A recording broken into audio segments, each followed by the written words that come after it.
This Christmas season, we're surrounded by everything we want. But what about the gifts we truly need? Today, we'll explore how God meets us in practical ways through the greatest gift of all, Jesus.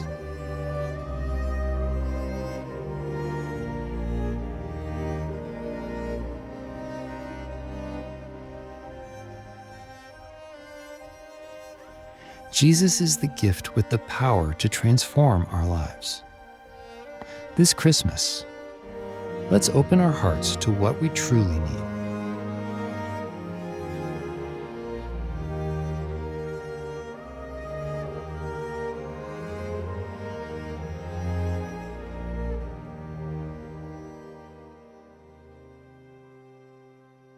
I want to welcome you guys back to Mosaic. I'm so glad that you are here as we continue this series called Practically Christmas. Now, we've been in this series for a couple of weeks now, and I really do hope that you're learning in this series that there is a lot of practical aspects to the Christmas story. Everything that we've been learning so far in this series comes right out of one verse in the Old Testament book of Isaiah. And what I really love about this one verse is Isaiah acknowledges Christmas in this verse, but he doesn't just tell us what happened. More importantly, he tells us why it happened. And so, yes, a child was born, and yes, a son has been given to us. But the reason that he came was to meet some very practical and very important needs in our life. And so today, I'm going to talk to you about your need for peace. I want you to listen to what Isaiah wrote in Isaiah chapter 9, verse 6. He said, "For to us a child is born, to us a son is given, and the government will be on his shoulders, and he will be called Wonderful Counselor, Mighty God, Everlasting Father, Prince of Peace." Now, if you've been around for the last couple of weeks, then you already know that at this point in the series, we focused on the fact that Jesus really is our wonderful counselor. That means that Jesus is willing and ready to offer wise and wonderful counsel to anyone and everyone who will actually listen to him. There's incredible wisdom that Jesus has to offer. Then in week 2 of the series, we saw that he is our mighty God. What that means is that we are weak, but he is strong. In fact, we ended with that little children's song last week as a painful reminder that yes, we are weak, and we are weak in many different ways, but Jesus Christ is our mighty God, and he brings strength in the midst of our weaknesses. The beauty of these names in Isaiah is that they don't just tell us who Jesus is, they remind us of why we need him in our lives. Now, next week is Christmas Eve, as Jason was telling everyone, and what you're going to learn next week is that Jesus is also our everlasting Father. And the reason that's going to be such an important message is because there are a lot of people who have a deep father wound in their life, and we need to deal with that. And so I really do hope that you'll join me for Christmas Eve. But today I do want to talk to you about the Prince of Peace. And I want to start with a statement today that I don't believe it's true for every American, but I really do believe that it is true for most Americans. Americans seem to have everything, but they don't have peace. Let's start with the first part of that phrase. Americans seem to have everything. How many of you have racked your brain trying to figure out what to buy for someone who seems to have everything this holiday season? Anybody been there? Yes. It's like, man, what do you get them? They have everything, right? How many of us, we have everything that we need and almost everything that we want, right? That's true for us. And materially speaking, we really do have more than we need. In fact, I want you to just think about this painful possibility for just a second, okay? In the next couple of weeks, someone you love is going to buy you a gift. And here's what I know about that gift. You don't need it. You really don't want it. And you're probably not going to be able to return it, okay? But they're going to buy it for you, and they're going to give it to you. And here's the worst part.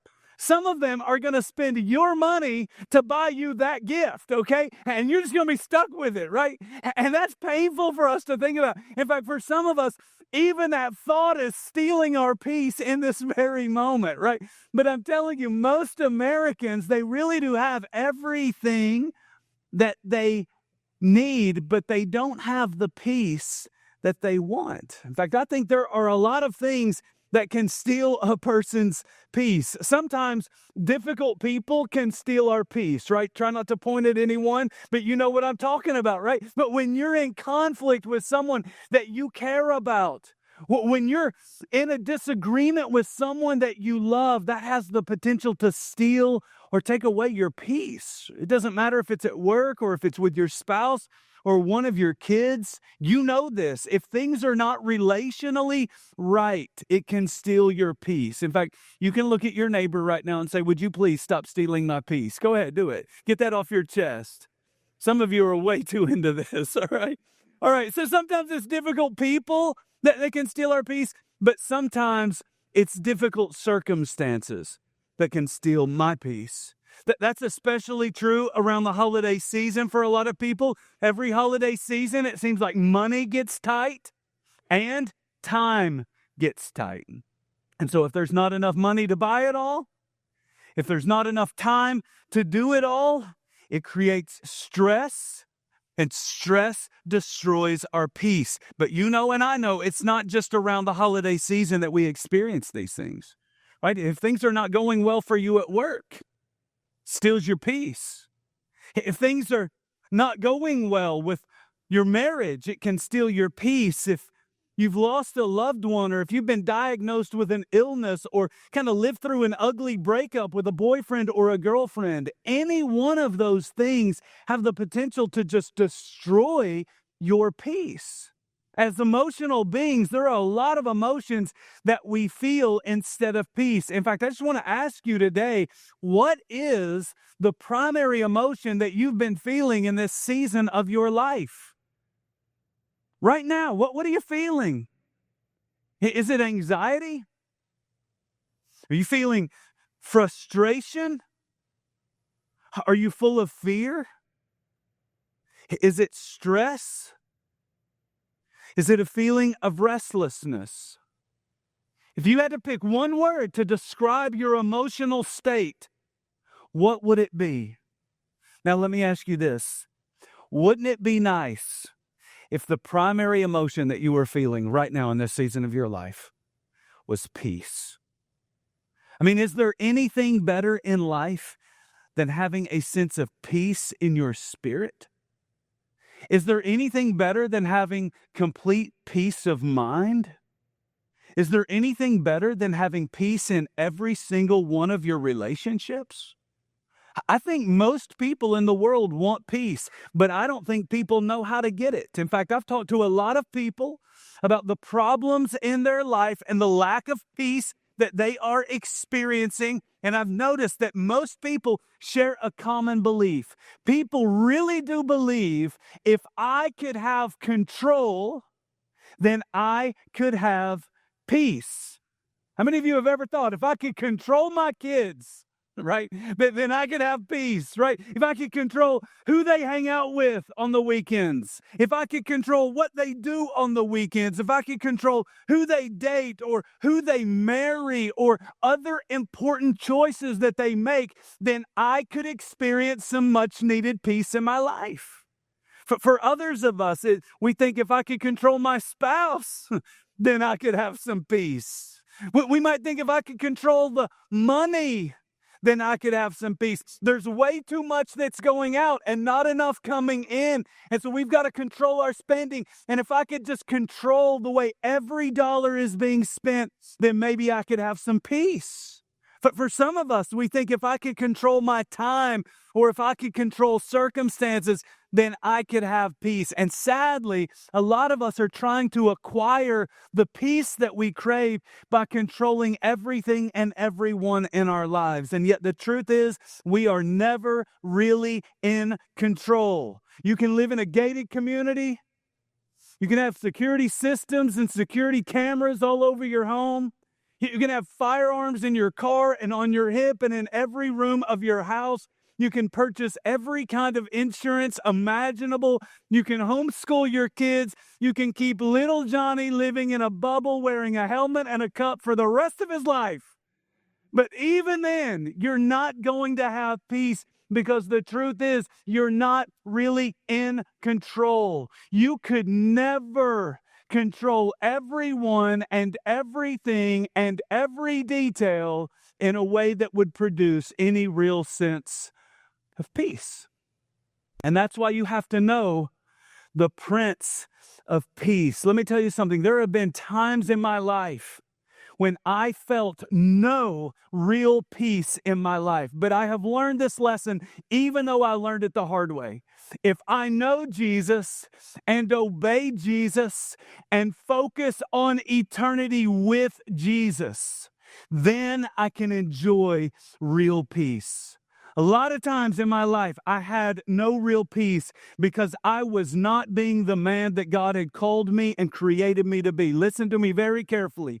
You cannot live in deliberate disobedience to God and expect to experience any real sense of peace in your life. It's never going to happen.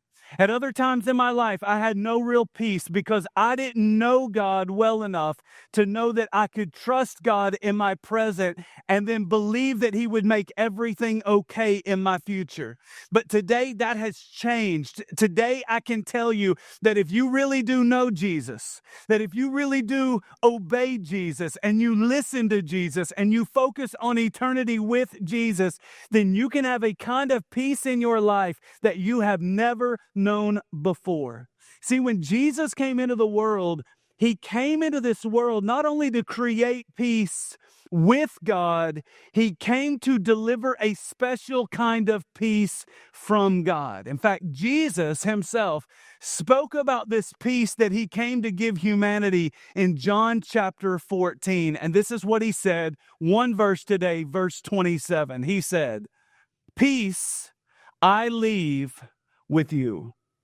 My peace I give to you.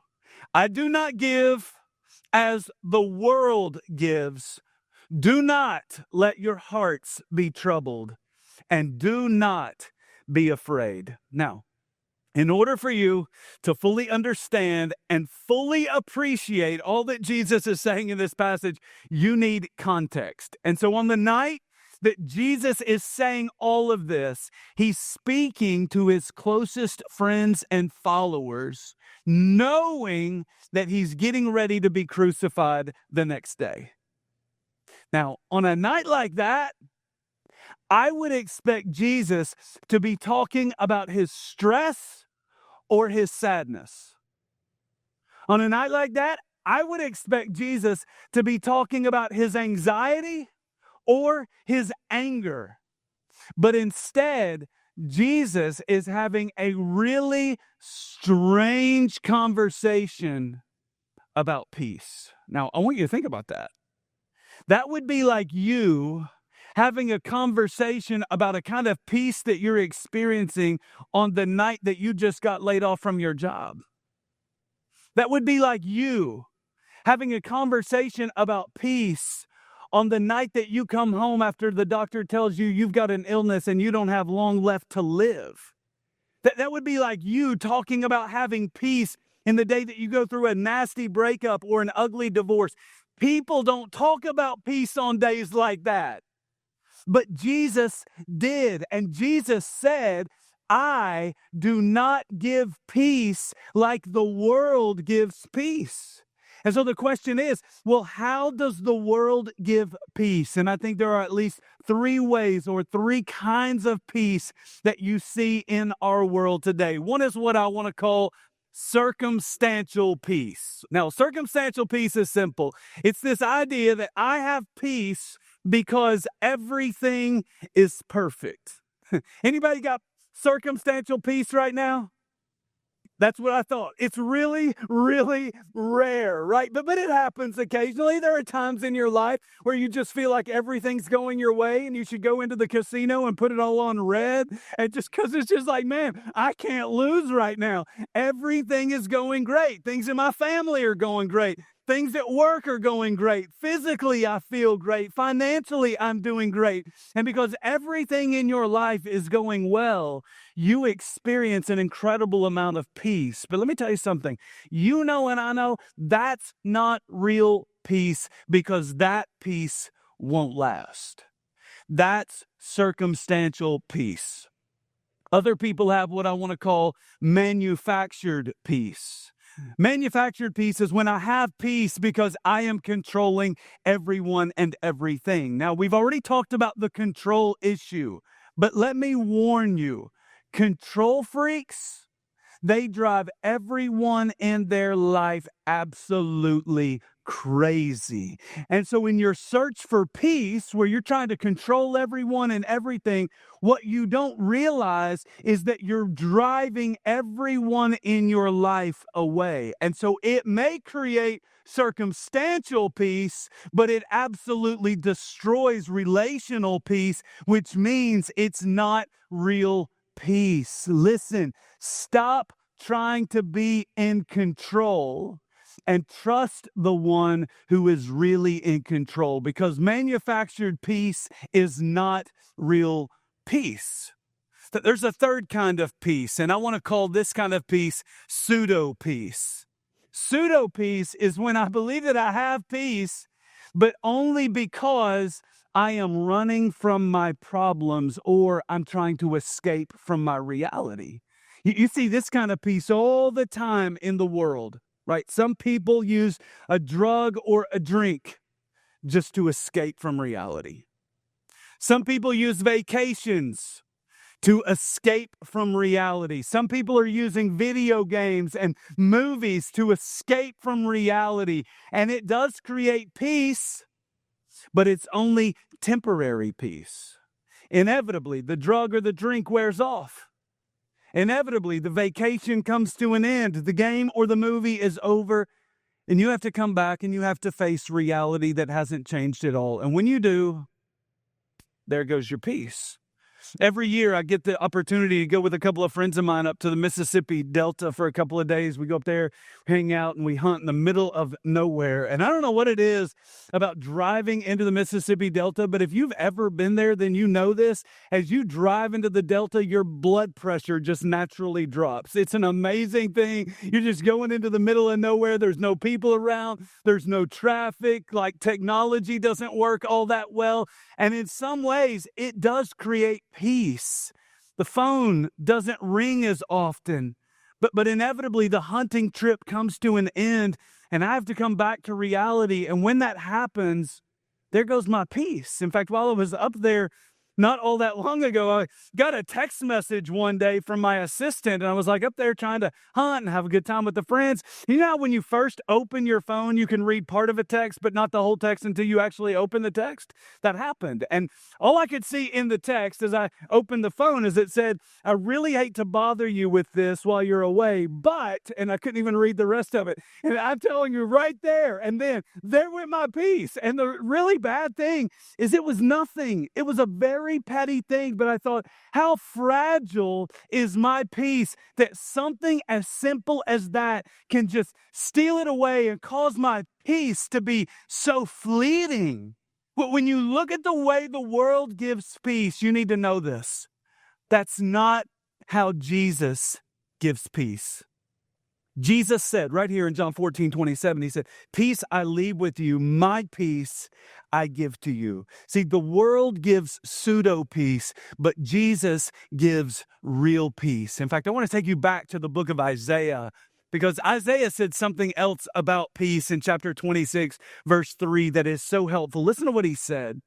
He said of God, "God, you will keep in perfect peace those whose minds are steadfast because they trust in you." The peace that Jesus gives is not a false sense of peace. It's not circumstantial peace. It's not manufactured peace. It's not pseudo peace or temporary peace. Isaiah actually called it perfect peace. That this type of peace suggests that there may be chaos in the world all around you, but there is no disturbance at all within you. And so I just want to ask you, do you have peace like that? Do you have chaos all around you, but total and complete peace within you? Most people don't. And Jesus knew it. In fact, if you go back to our primary verse today, John 14:27, Jesus said this. He said to them, do not let your hearts be troubled. And then he said, do not be afraid. Now, I want you to think about this, okay? This one verse, what Jesus is doing is Jesus is describing symptoms that reveal that your peace is not what it should be and it's not what it could be. For some people, their peace is replaced with worry. So Jesus said that your heart should not be troubled. And so I just wonder, is your heart troubled? Are you finding yourself always worrying about the kids? Are you always worrying about money? Are you always worried about your health? Are you always worried about things at work? Is your heart troubled over your marriage? Because if you keep worrying about that, rather than praying to the Prince of Peace about that, then Jesus says that worry will actually turn into fear. He says, we're not just saying do not let your hearts be troubled. He said, do not be afraid, because he knows that fear is another symptom of the fact that your peace level is running incredibly low. And so I just want you to think about your life for a minute. I want you to think about your temperament for a minute. Do you worry a lot? Do people who love you describe you as a fearful person? Are you always thinking about all the bad things that could happen, even though they never happen? These are symptoms that your life is running really low on peace, and you need to beef up your time with the Prince of Peace. Now, for others of you, your symptoms may be completely different. And so I want you to think about it. What are the symptoms that surface in your life when the problems start to deplete your peace? I don't know what it is for you, but I'll tell you what it is for me. When problems start to eat away at my peace, there are specific behaviors that you will see in my life. These are like warning signs. They should be like red flags being waved or sirens going off that are indicators to me, Brandon, this isn't right. This isn't the way God made you. This isn't what it's supposed to look like in relationship with Jesus. You must be running low on peace. One of those signs is I start to toss and turn in my sleep. It's the first indicator. I go to bed at night, my wife will tell you I am asleep usually in about 30 seconds or less. Okay, I go to sleep like that. But if I'm not at peace, then I will toss and I will turn all throughout the night. My mind is racing. I'm having conversations in my head. I'm playing out different scenarios. I'm trying to solve different problems. Sometimes I'm even having arguments with other people in my mind. And just for the record, I always win those arguments, okay? But that's the way it's playing out in my head. And usually for me, that's an indicator, Brandon, this isn't even about sleep. This is about peace. And if I ignore that red flag and I don't get some time with the Prince of Peace, then I go from tossing and turning to controlling. And if I go from controlling and I still don't spend some time with the Prince of Peace and things aren't changing and problems aren't getting solved, then I start to get angry. And if things don't get any better and I don't get alone with the Prince of Peace and give that problem to him, then that anger starts to get expressed in a very unhealthy way. For some of you, your symptoms will look completely different. When you lack peace, you may have an anxiety attack. You may have a panic attack. You may have a nervous breakdown. But you need to know, what are the symptoms in my life that when my peace level is getting low, I need to turn to the Prince of Peace. Now, some of you are probably thinking, well, what does that even look like, to turn to the Prince of Peace? What is that going to do for me? How in the world is spending time with the Prince of Peace going to help me? We need to go back to what Isaiah said in chapter 26, verse 3. He said, He, or God, will keep in perfect peace those whose minds are steadfast because they trust in you. Listen to me. This is not just about running to the Prince of Peace, hoping that he is magically or miraculously going to heal your emotional state. No. You fix your peace by fixing your mind on the right thing. I like the way other translations say it even better than the New International Version. For example, the New Living Translation says it like this: You, or God, will keep in perfect peace all who trust in you, all whose thoughts are fixed on you. That word fixed is so important. Is your mind racing on your problems, or is your mind fixed on the one who could solve all your problems? The English Standard Version reads like this: You keep him in perfect peace whose mind is stayed on you because he trusts in you. You fix your peace by fixing your mind on the person of Jesus Christ. If your mind stays on Jesus, then Isaiah promises that God will keep you in perfect peace. You will be fine. But do you know what most people do? That they don't run to the Prince of Peace. They don't pray to the Prince of Peace like they should. Instead, they think about in their mind the person or the problem that is stealing their peace. Their mind isn't fixed. Their mind is racing. And I'll just tell you that if your mind stays on all your problems and all those what-if scenarios, you will never enjoy the peace that Jesus came to give. And that's why I tell people all the time, peace is not about what you're going through. It's about who you are going through it with. I will never forget this experience in my life.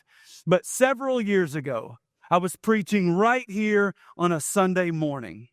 It was the last service of the day. And with about 10 minutes left in the service, a man walked in through those back doors, and I watched him walk all the way down, and he sat right here on about the third or the fourth row. Now, I'm going to tell you right now, that's always strange.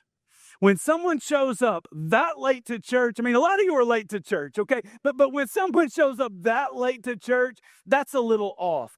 When they don't slip in and sit in the back, but instead walk all the way down here to the front, that makes me a little uneasy. And so I was watching this guy, and the more I watched him, the more strange his behavior became. At one point in the service, the dude stood up right here after he'd been sitting there for only about 2 minutes, and he went like this. He reached for his hip where you would expect a gun to be. And all of a sudden, he sat back down. About a minute later, he stood up again, looked right at me, and he went like this. Put his hand back on his hip, and then he sat back down. He did it a third time, and then he did it a fourth time. But when he got up this time, he walked down the aisle, and he walked right over here in front of me. And I thought, this is the moment right here. Like, where are you going to hide? Like, this ain't happening, right? Like, what am I going to do? And I'm telling you, man, in that moment, I had no peace. But all of a sudden, the dude made a turn, and things got even worse.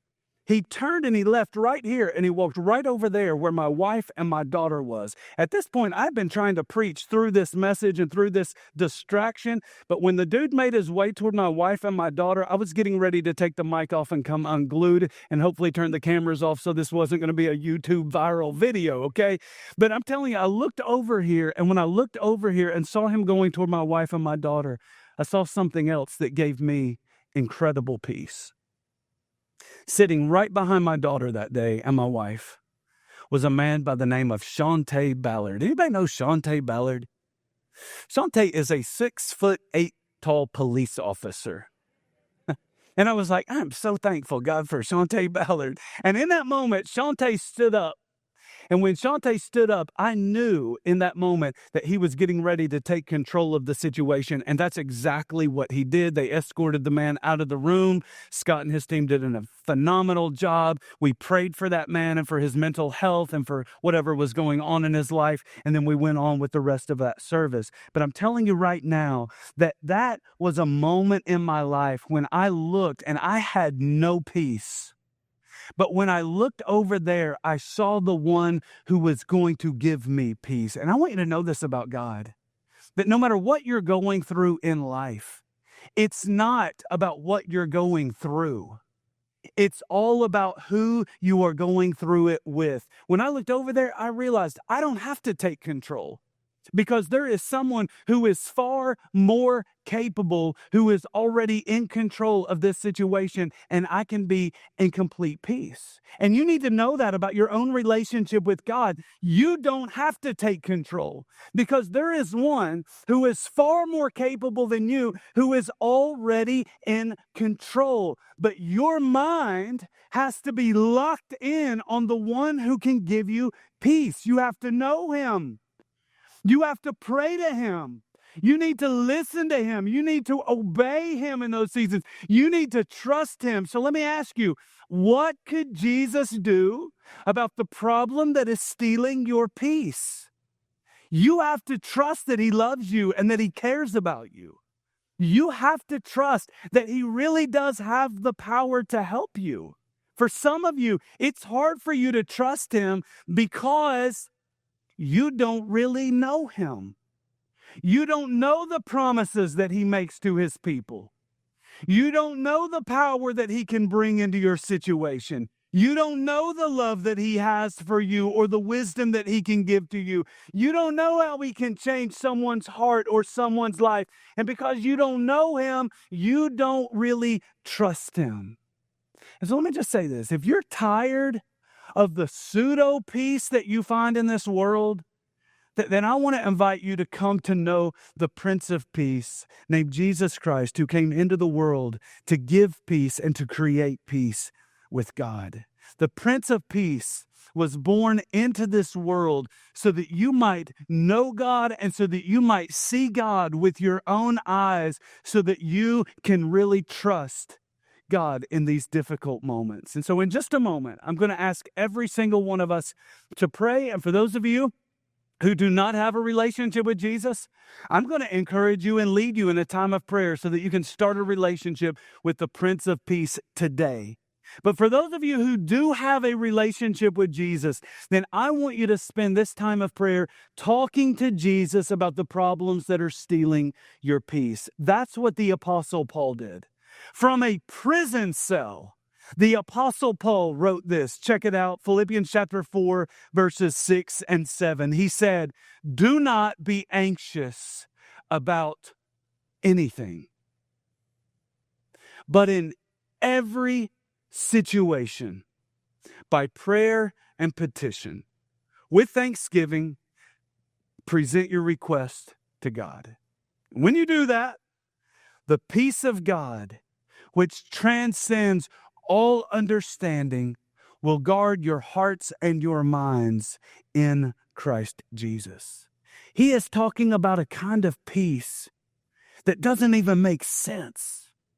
That in light of what you're going through, you would not have peace. No one would expect you to have peace, but it's a kind of peace that surpasses all understanding. And so whatever you're anxious about, whatever you're worried about, whatever you're fearful about, I want you to take it to Jesus, and I want you to invite him into your situation, and I want you to ask him to give you his perfect peace.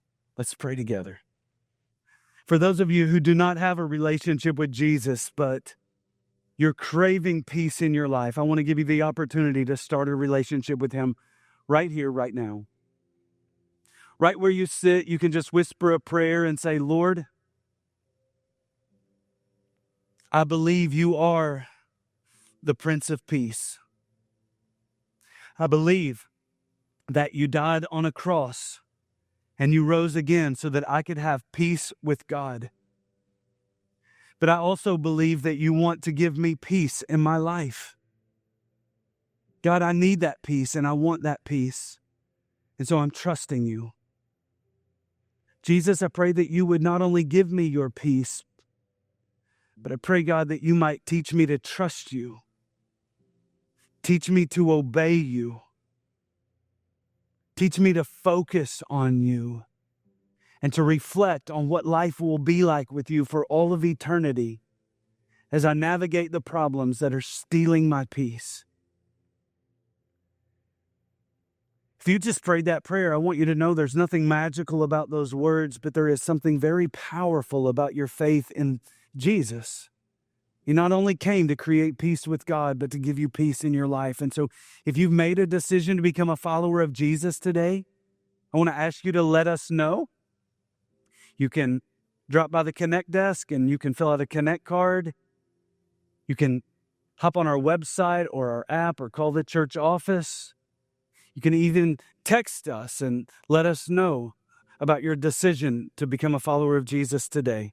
We just want to follow up with you. We want to encourage you, talk to you about baptism, help you grow in your new relationship with Jesus. And so please let us know about what God's doing in your life. For those of you who already know Jesus and you have a relationship with him, I want you to use this time to take your worries and your fears and your anxieties that are weighing you down. I want you to take Jesus up on his offer. He said, cast all your cares on me. And so right now, whatever burden you're carrying, whatever situation you're trying to take control of, would you invite Jesus into that situation and ask him to do what you wish you could do? Would you ask him to see your situation the way he sees your situation? Ask him to help you see that situation in light of eternity, not just in light of what you want right now. God, we thank you so much for peace. God, we crave it. We have everything, God, but we don't always have peace. And so, God, I pray for the kind of peace. I pray, God, that you would give us a kind of peace that surpasses all understanding and a kind of peace that the world just doesn't know. Pray, God, that your Spirit would lead us, that you would carry us, that you would encourage us not only to walk and experience your peace, but to share your peace with a world who is desperately in need of it. We pray all of these things in the powerful name of Jesus.